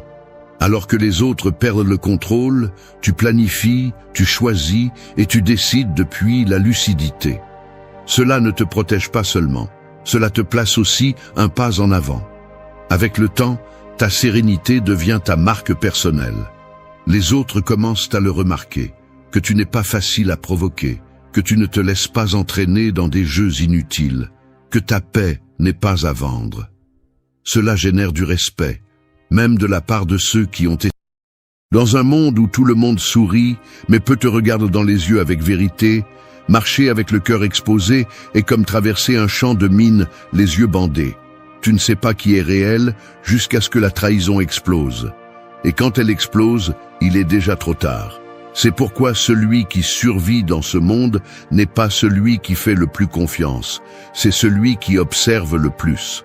C'est celui qui a appris à voir derrière les gestes, à lire les silences, à mesurer les intentions au-delà des mots. Aujourd'hui, plus que jamais, les masques sont devenus la norme. Hypocrisie déguisée en courtoisie, flatterie qui cache des dagues, proximité qui ne sont que des stratégies. Mais nous ne sommes pas venus ici pour nous plaindre du théâtre des autres. Nous sommes venus pour briser ce théâtre de l'intérieur, sans crier, sans exploser, sans perdre la paix. Parce que le vrai pouvoir ne se montre pas, il se ressent. Et celui qui a travaillé son esprit n'a besoin de prouver rien à personne. Le stoïcisme n'est pas une jolie théorie à répéter quand tout va bien. C'est une armure invisible qui se teste lorsque le monde essaie de te briser. C'est le silence que tu choisis quand on te provoque, la distance que tu marques quand quelqu'un veut jouer avec ton énergie, la fermeté avec laquelle tu décides que personne ne va manipuler ce que tu ressens, ni réécrire ta vérité. Cette vidéo est un avertissement et un guide, parce que vivre les yeux fermés n'est plus une option. Ici, nous ne parlons pas de vivre avec peur, nous parlons de vivre éveillé, avec un caractère si solide que ni les mensonges des autres, ni les déceptions proches ne peuvent toucher ce que tu as construit à l'intérieur. Reste jusqu'à la fin, parce que ce que tu vas entendre ne sont pas de jolies phrases à partager. Ce sont des armes mentales, ce sont des signaux de défense. Et si tu les pratiques, tu vas cesser d'être le naïf que tout le monde essaie de manipuler, pour devenir le genre de personne que personne n'ose sous-estimer. 1. Regarde les actions, car les mots mentent toujours en premier. Un miroir peut renvoyer ton image, mais il ne te montrera jamais ce qui se cache derrière. C'est ainsi avec les mots dans la bouche de l'hypocrite. Un joli reflet qui cache des intentions brisées. Beaucoup parlent de loyauté tout en négociant ta confiance. Ils promettent du soutien tout en aiguisant le poignard de la trahison. Et le problème n'est pas qu'ils existent. Le vrai problème est que tu leur crois. Tu leur donnes du pouvoir, tu leur donnes accès, tu leur donnes des excuses. Dans un monde où le mensonge se déguise en courtoisie et la flatterie est utilisée comme appât, ta seule défense est d'observer. Observer sans émotion, sans hâte, sans naïveté. Les mots sont bon marché, les lâches les donnent, ceux qui cherchent à te contrôler les manipulent. Il n'est pas difficile de dire la bonne chose, ce qui est difficile, c'est d'agir en cohérence lorsque personne ne regarde. Si tu veux vraiment protéger ton énergie, ton temps et ta tranquillité d'esprit, tu dois commencer à regarder les faits comme la seule preuve. Quelqu'un qui dit qu'il te valorise, mais t'ignore, quand tu ne lui sers à rien, ne te valorise pas. Quelqu'un qui parle de respect mais se moque de tes limites ne te respecte pas. Quelqu'un qui promet de changer mais répète toujours les mêmes attitudes ne veut pas changer. Il veut juste que tu baisses ta garde. C'est la réalité que beaucoup ont du mal à accepter, parce que ça fait mal, mais ça fait plus mal de rester endormi. Le stoïcisme t'apprend à faire confiance avec jugement, pas avec besoin, à ne pas combler les vides avec des promesses, à ne pas justifier l'injustifiable juste pour ne pas rester seul. Quand tu vis éveillé, tu n'écoutes plus avec les oreilles, tu écoutes avec le regard. Tu deviens observateur de l'invisible. Ce que quelqu'un fait quand il n'a besoin de rien de toi, quand il n'y a aucun avantage possible, quand il n'y a pas de témoin, c'est ce qui définit sa vérité. Et si ce qu'il fait ne correspond pas à ce qu'il dit, voilà ton signal. Tu n'as pas besoin de plus de preuves. Ce principe est une pratique constante. Il ne s'agit pas de devenir froid ou paranoïaque. Il s'agit de garder l'âme éveillée dans un monde qui se spécialise dans le déguisement. La manipulation ne vient pas avec des cornes, elle vient avec un sourire. Elle ne te demande pas la permission, elle caresse ton ego. C'est pourquoi tu as besoin de t'entraîner à voir au-delà du charme, du beau discours, de la proximité calculée. Tous ceux qui t'applaudissent ne veulent pas que tu montes. Tous ceux qui t'embrassent ne souhaitent pas ta paix.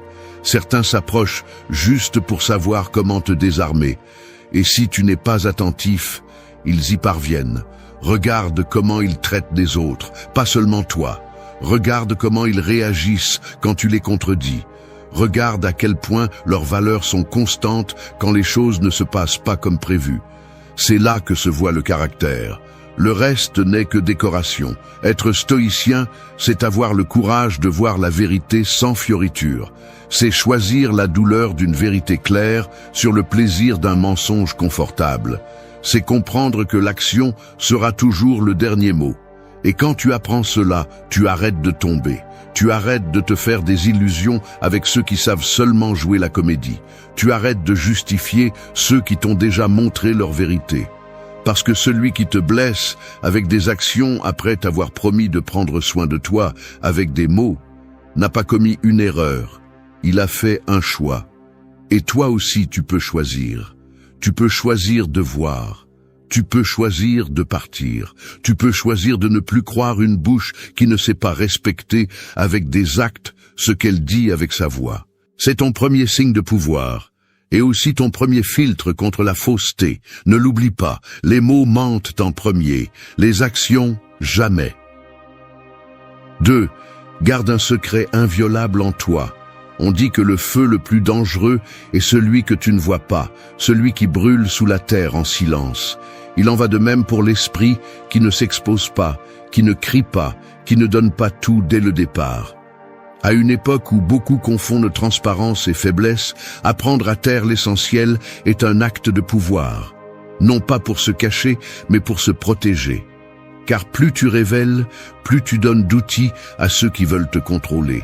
Tout le monde n'écoute pas par empathie. Certains attendent simplement que tu parles pour savoir comment te blesser ensuite. Lorsque tu réserves des parties de toi, tu crées un mur invisible. Il n'y a pas de carte pour entrer dans ce que tu ne nommes pas. Cette partie inviolable de ton intérieur n'est ni froideur ni méfiance, c'est la souveraineté. C'est comprendre que dans un monde plein de regards curieux et de bouches traîtresses, celui qui ne se protège pas se livre sans le savoir. Le silence n'est pas de la lâcheté, c'est une stratégie. Et celui qui le maîtrise cesse d'être prévisible.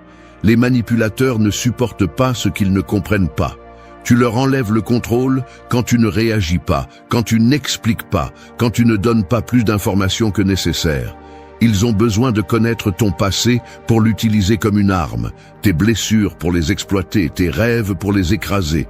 Mais si tu apprends à garder l'essentiel, si tu cultives cet espace interne que personne ne peut toucher, ils restent à l'extérieur, confus, impuissants, sans pouvoir sur toi. Cette pratique ne consiste pas à vivre déconnecté. Il s'agit de savoir différencier qui mérite de connaître ton histoire et qui ne le mérite pas. De savoir que tous ceux qui posent des questions ne veulent pas t'aider. que certains s'approchent avec une fausse empathie juste pour recueillir des informations émotionnelles. Et plus tard, quand tu t'y attends le moins, ils te la rendent sous forme de jugement, de moquerie ou de trahison. C'est pourquoi le sage ne partage pas tout. Le sage choisit avec qui. N'explique pas ce que tu n'as pas besoin de justifier. Ne révèle pas ce que tu es encore en train de guérir. Ne donne pas chaque coin de ton âme à celui qui n'a pas prouvé avoir les mains propres. Le stoïcisme n'enseigne pas à réprimer, il enseigne à filtrer, avoir du discernement, à garder le trésor de ton monde intérieur comme quelque chose de sacré, parce que c'est ce que tu es vraiment, non pas ce que tu montres, mais ce que tu conserves. De plus, lorsque tu ne révèles pas tout, tu développes une aura de pouvoir. Le mystère intimide, et dans un environnement où tout le monde crie tout, tu deviens différent. Non pas parce que tu dis, mais parce que tu choisis de taire, et cela génère du respect. Car le respect naît là où il n'y a pas d'accès facile. Là où ils ne peuvent pas t'étiqueter, te déchiffrer ou te manipuler facilement. Cette capacité à garder ce qui est à toi te donne aussi la paix. Parce qu'en ne te livrant pas complètement, tu évites des déceptions inutiles. Tu n'attends plus que les autres prennent soin de ce que tu n'as pas su protéger. Tu ne blâmes plus l'environnement pour des trahisons que tu as permises en faisant confiance sans discernement. Parce que lorsque tu conserves une partie qui n'appartient qu'à toi, lorsque tu gardes ce secret inviolable, tu retrouves ton centre. Tu t'appartiens à nouveau. Face à l'hypocrisie, le silence ferme est une réponse. Face au faux semblant, le secret bien gardé est un bouclier. Face au masque, la réserve émotionnelle est un signe de force. Tout ne doit pas être raconté, tout ne doit pas être compris, et tout ne doit pas être partagé. Que celui qui comprend reste, que celui qui ne comprend pas se perde. Toi, en attendant, continue à protéger ce qui a de la valeur, parce que cette partie que personne ne connaît, c'est précisément celle qui te rend invincible. 3. Arrête de vivre pour plaire, c'est là que commence ta liberté. Il y a des cages qui n'ont pas de barreaux, mais des applaudissements. Et beaucoup vivent à l'intérieur sans le savoir, piégés par le besoin d'être acceptés, approuvés, aimés. Ils s'adaptent, se censurent, se maquillent l'âme juste pour s'intégrer.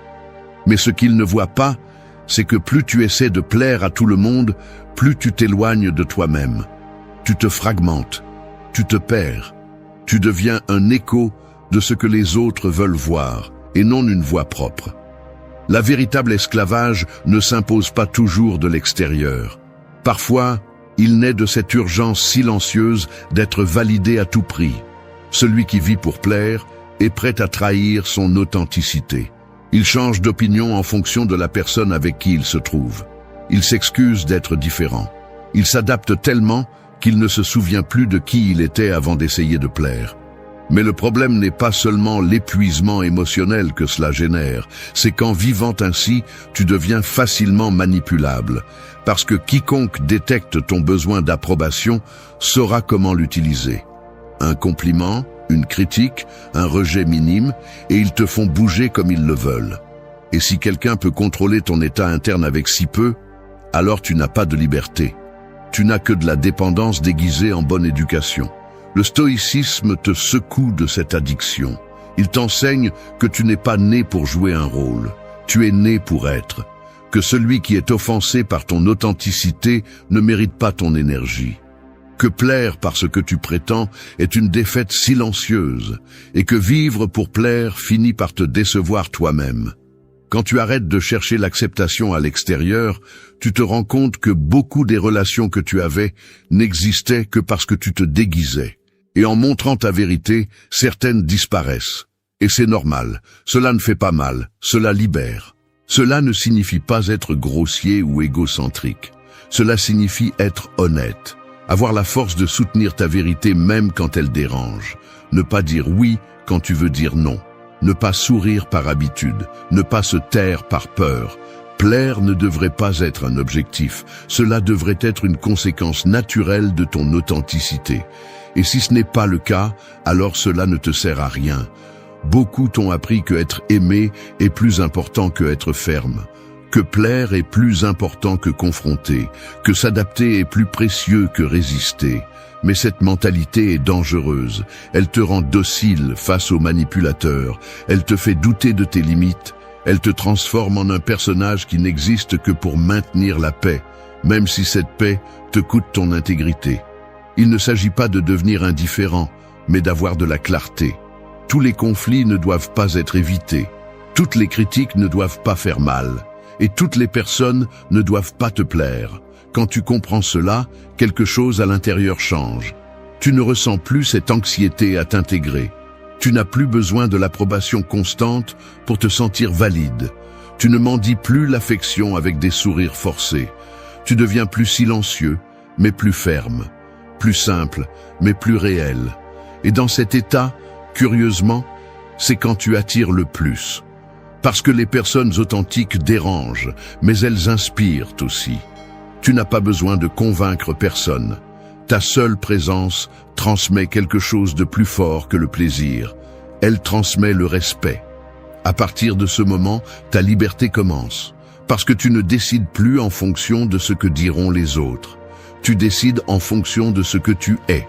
Tu ne cèdes plus de terrain émotionnel par peur du rejet. Tu marches avec le rejet si nécessaire, mais tu ne trahis pas ton essence. Et là, juste là, c'est là que tu deviens impénétrable. Parce que celui qui ne dépend pas de plaire ne craint pas de décevoir. Et celui qui ne craint pas de décevoir agit avec pouvoir. Le genre de pouvoir qui n'a pas besoin d'être expliqué. Il se remarque simplement. Il se ressent simplement. Il se respecte simplement. 4. Défends tes limites comme ta seule frontière sacrée. Certaines terres n'ont pas besoin de murs, il suffit que personne ne les revendique. Mais tu n'es pas une terre vide, tu es un territoire de valeur, avec une histoire, avec une énergie que beaucoup veulent occuper sans payer le prix juste. Et si tu ne dresses pas de frontières claires, tu deviens une propriété commune. Les gens arrivent, prennent ce qu'ils veulent, partent sans remercier et reviennent quand cela leur convient. C'est ainsi que fonctionne le monde quand tu ne poses pas de limites. Ce n'est pas que tous sont mauvais, c'est que beaucoup ne connaissent le respect que lorsque tu l'exiges. Et si tu ne l'exiges pas, ne l'attends pas. Une limite n'est pas un mur d'isolement, c'est une ligne de respect. C'est la façon dont tu enseignes aux autres comment te traiter, ce que tu tolères, ce que tu n'acceptes pas, jusqu'où ils peuvent aller. Et pas seulement avec des mots, avec des actions, avec de la distance, avec une présence ferme. Parce que dire « cela ne me plaît pas » ne sert à rien si tu continues à le permettre. La cohérence dans les limites est ce qui les rend réelles. Et celui qui les franchit une fois sans conséquence le fera à nouveau, toujours. Ne pas défendre tes limites, c'est inviter les autres à te redéfinir, à te modeler à leur convenance, à transformer ta vie en une extension de leurs désirs. Et cela ne détruit pas seulement ta paix, cela te déconnecte de toi-même. Tu commences à vivre pour éviter les conflits, pour maintenir l'harmonie des autres, pour ne pas déranger. Mais te déranger toi semble acceptable. C'est le piège. L'hypocrisie sociale enseigne à céder au nom de l'empathie, mais oublie que l'empathie commence par toi. Si tu ne te protèges pas, personne ne le fera pour toi. Le stoïcien ne négocie pas son intégrité. Il acclare que la vertu n'est pas de bien s'entendre avec tout le monde, mais de rester ferme dans ses principes. C'est pourquoi ces limites ne sont pas des caprices, ce sont des décisions réfléchies. Ils ne sont pas imposés par la colère, mais par la clarté. Ils ne cherchent pas à punir, ils cherchent à préserver. Parce que lorsque tu laisses n'importe qui accéder à ton temps, à ton attention, à ton énergie émotionnelle, tu cesses d'être toi. Tu deviens le résultat des pressions des autres. Et cela, au fond, est une forme lente de trahison de soi. Tout le monde ne mérite pas la proximité. Tout le monde ne mérite pas ton explication. Tout le monde ne doit pas avoir accès à toi chaque fois qu'il le souhaite. Et si quelqu'un est offensé par ta limite, c'est parce qu'il bénéficiait de ton absence de limite. Ne confonds pas la culpabilité avec la conscience. Te défendre n'est pas être égoïste, c'est être juste avec toi-même. C'est te dire à toi-même « ça suffit » avant de devoir le crier depuis la douleur. Parce que lorsque tu ne mets pas le frein à temps, le corps finit par le faire pour toi avec de l'anxiété, de l'insomnie, de l'épuisement. Tu dois aussi comprendre que les limites ne s'annoncent pas, elles se pratiquent. Tu n'as pas à tout expliquer. Parfois un silence suffit, avec une distance qui se remarque, avec un refus qui ne se discute pas. Les bonnes personnes le comprendront. Celles qui s'éloignent à cause de cela ne se perdent pas. Elles se révèlent. Et c'est bien. Tu n'es pas ici pour être approuvé par ceux qui ne savent que profiter. Tu es ici pour prendre soin de ton équilibre, pour protéger ton espace, pour vivre sans demander pardon, pour rester ferme. La frontière sacrée de ton bien-être ne doit pas être fragile. Elle doit être claire, respectée et défendue. Pas avec des cris, avec conviction. Parce que lorsque tu démontres toi-même que tes limites ne sont pas négociables, les autres apprennent vite. Le respect ne se demande pas, il se projette. Et lorsque tu le projettes avec fermeté, le monde cesse de t'envahir. Et toi, enfin, tu reprends le contrôle du terrain qui a toujours été le tien et de personne d'autre. 5. Contrôle tes réactions, car c'est là qu'ils lisent tes faiblesses. Le chasseur ne tire pas toujours au premier mouvement. Il observe, il attend, il étudie sa proie. Il sait que plus il réagit, plus il se révèle. C'est ainsi que fonctionne la manipulation émotionnelle. Celui qui veut te dominer n'attaque pas directement, il te provoque, il lance des commentaires déguisés, te pousse subtilement à la limite, juste pour voir comment tu réagis, parce que tes réactions sont des informations. Chaque fois que tu exploses, que tu te plains, que tu te justifies ou que tu te défends trop, tu dis « ça me fait mal ». Tu peux entrer par là. C'est pourquoi le véritable pouvoir n'est pas dans ce que tu réponds, mais dans ce que tu décides de ne pas montrer. Beaucoup pensent que réagir rapidement est un signe d'authenticité, que dire tout ce que l'on pense au moment où l'on le ressent est une forme de liberté. Mais ce n'est pas le cas. La liberté émotionnelle ne consiste pas à exploser, elle consiste à choisir, à décider quand parler, quand se taire, quand agir, et quand laisser passer. Et cela n'est réalisé que par celui qui a travaillé son intérieur. Contrôler tes réactions ne signifie pas tout avaler ni être indifférent. Cela signifie filtrer, choisir ton terrain, ne pas jouer sur n'importe quel scénario émotionnel, ne pas laisser les autres dicter ton état mental avec une phrase ou un regard. Parce que si n'importe qui peut t'entraîner dans son chaos, alors tu n'es pas encore maître de toi. Le stoïcien comprend que ce que tu ne contrôles pas à l'extérieur, tu dois le contrôler à l'intérieur. Et qu'il y a des batailles qui se gagnent simplement en ne participant pas. Chaque fois que quelqu'un te provoque, tu as un choix. Tu peux répondre avec le cœur blessé ou avec l'esprit entraîné. Tu peux te laisser emporter par la colère, par l'orgueil, par la douleur, ou tu peux t'arrêter, respirer et observer. Cette pause change tout. Parce que dans cette pause, tu reprends le contrôle de ton image, de ton énergie, de ta direction. Tu n'es pas faible parce que tu ressens. Tu es fort parce que tu ne réagis pas sans réfléchir. Beaucoup de personnes toxiques se nourrissent de tes réactions. Ils ont besoin que tu te défendes pour se faire passer pour des victimes, que tu te fâches pour avoir des excuses, que tu exploses pour invalider tes arguments. C'est pourquoi, quand tu ne leur donnes pas ce qu'ils attendent, ils sont frustrés, ils perdent leur arme, ils te cherchent et ne te trouvent pas, ils te piquent et tu ne saignes pas. Et c'est là que commence le respect, parce que le respect ne naît pas de la complaisance, mais de l'imposition d'une présence qui ne se laisse pas entraîner. S'entraîner à ce type de maîtrise est un travail quotidien. On n'y parvient pas en lisant des phrases motivantes. On y parvient par la pratique, par la conscience, par l'observation. La prochaine fois que quelqu'un essaiera de te provoquer, ne réponds pas immédiatement. Analyse. Que veut-il obtenir? Où est le modèle? Que gagne-t-il si tu réagis? Et ensuite, choisis. Parfois, le meilleur coup est un regard calme. Parfois, la meilleure réponse est un silence qui dérange. Cela s'applique aussi à toi-même. Tes pensées peuvent te provoquer plus que n'importe quel ennemi. Un souvenir, une insécurité, une émotion mal gérée. Si tu n'apprends pas à t'observer de l'extérieur, tu vas devenir ton premier saboteur. C'est pourquoi le contrôle des réactions commence à l'intérieur.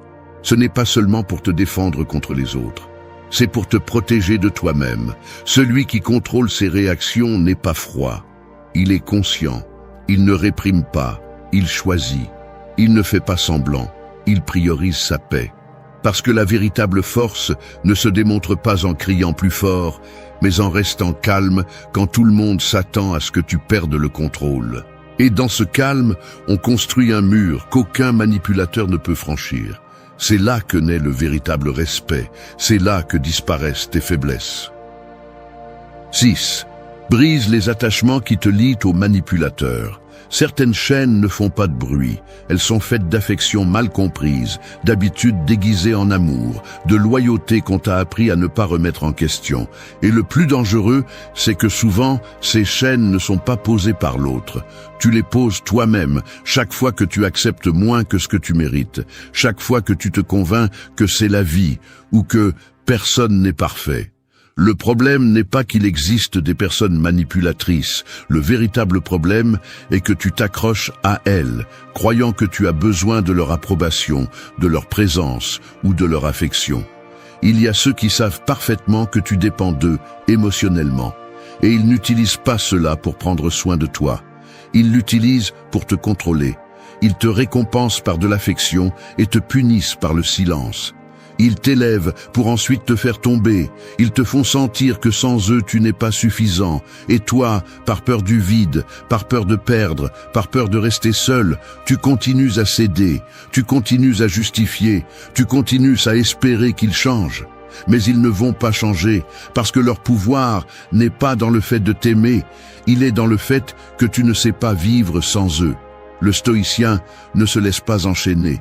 Il comprend que l'attachement est une forme d'esclavage, que aimer ne signifie pas dépendre, que prendre soin de quelqu'un n'implique pas de s'oublier soi-même.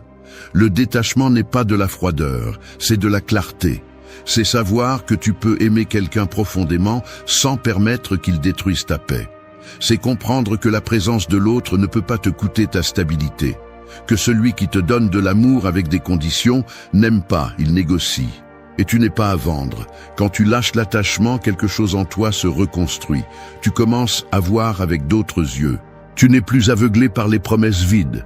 Tu n'es plus pris au piège par les gestes manipulateurs. Tu ne t'effondres plus face à l'absence. Parce que tu découvres que la plus grande compagnie que tu peux avoir est celle de ta propre force. Tu apprends à être avec toi sans mendier la présence d'autrui. Et cela fait peur. Cela fait peur à ceux qui te contrôlaient par ton besoin. Parce qu'ils n'ont plus de pouvoir. Ils n'ont plus le bouton pour te faire réagir. Ils n'ont plus d'accès direct à ton centre émotionnel. Rompre avec un attachement ne signifie pas toujours couper une relation.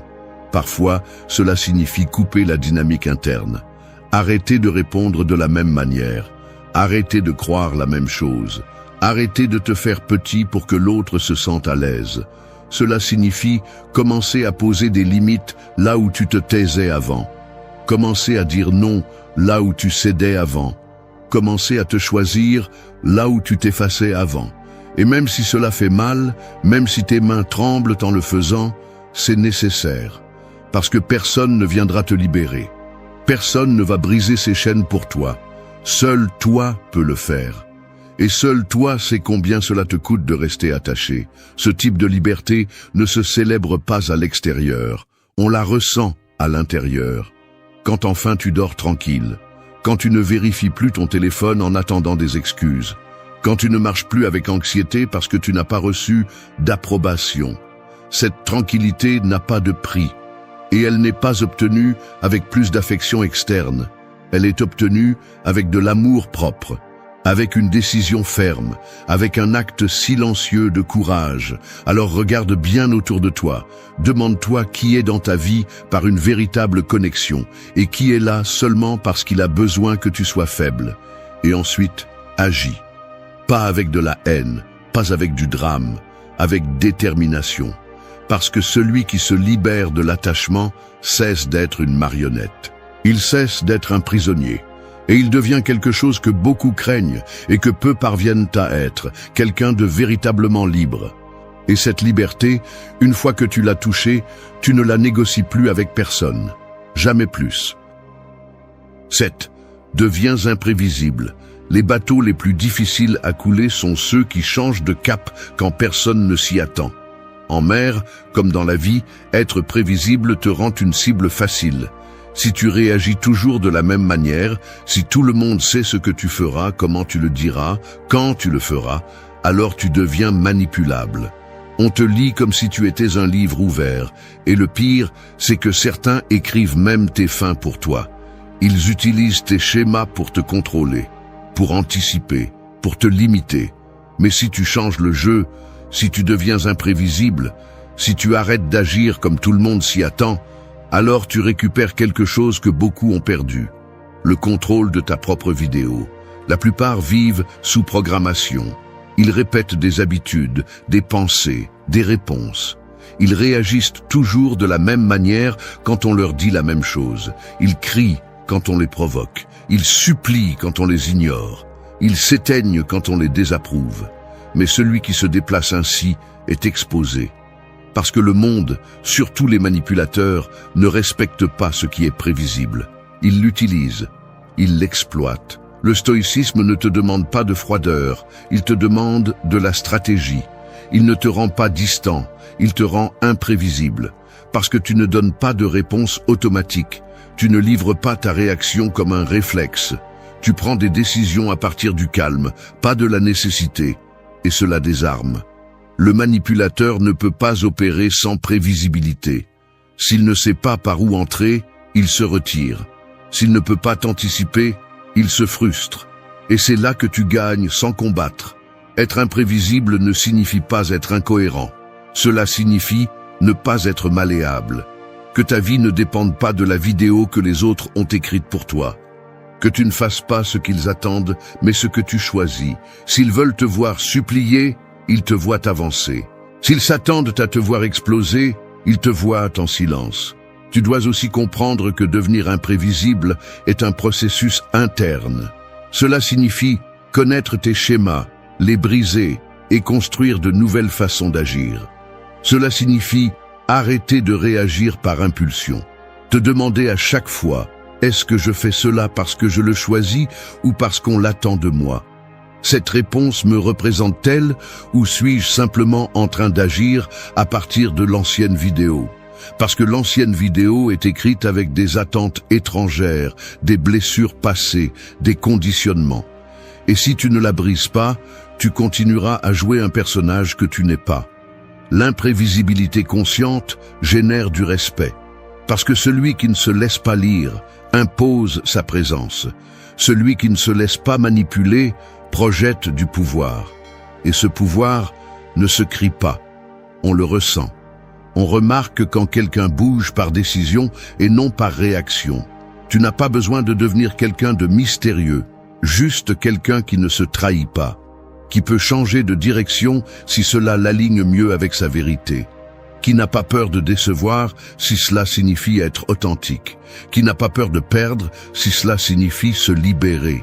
Parce que le contraire de la manipulation n'est pas l'affrontement, c'est l'imprévisibilité, c'est se déplacer dans une direction que personne n'a vu venir. C'est arrêter d'agir sous les yeux des autres et commencer à marcher à partir de ta propre vision. Tu n'es pas ici pour répondre aux attentes que d'autres ont construites. Tu es ici pour écrire ton histoire avec une main ferme. Et personne ne pourra te contrôler s'ils ne savent pas te prédire. Personne ne pourra t'utiliser s'ils ne savent pas te lire. Personne ne pourra te lier s'ils ne trouvent pas la corde. Et si tu la coupes, si tu deviens imprévisible, alors tu es enfin libre. Libre d'eux. Libre du passé. Libre même de ta version précédente. Et cela, bien que cela dérange beaucoup, est ce qui te rend inoubliable pour d'autres. 8. Sois plus grand que l'offense et jamais on ne pourra te traîner. Certains coups ne cherchent pas à te renverser physiquement, ils cherchent à te sortir de ton centre. Ce sont des provocations déguisées en blagues, des commentaires lancés avec un poison doux, des silences qui font plus mal qu'un cri. L'objectif n'est pas toujours de te blesser, c'est de te faire réagir, que tu perdes ton calme, que tu te défendes, que tu te rabaisses. Parce qu'au moment où tu réponds avec colère, avec rancune, avec des mots que tu n'aurais pas dit à froid, tu n'es plus en contrôle. Ils le sont. Et c'est leur triomphe.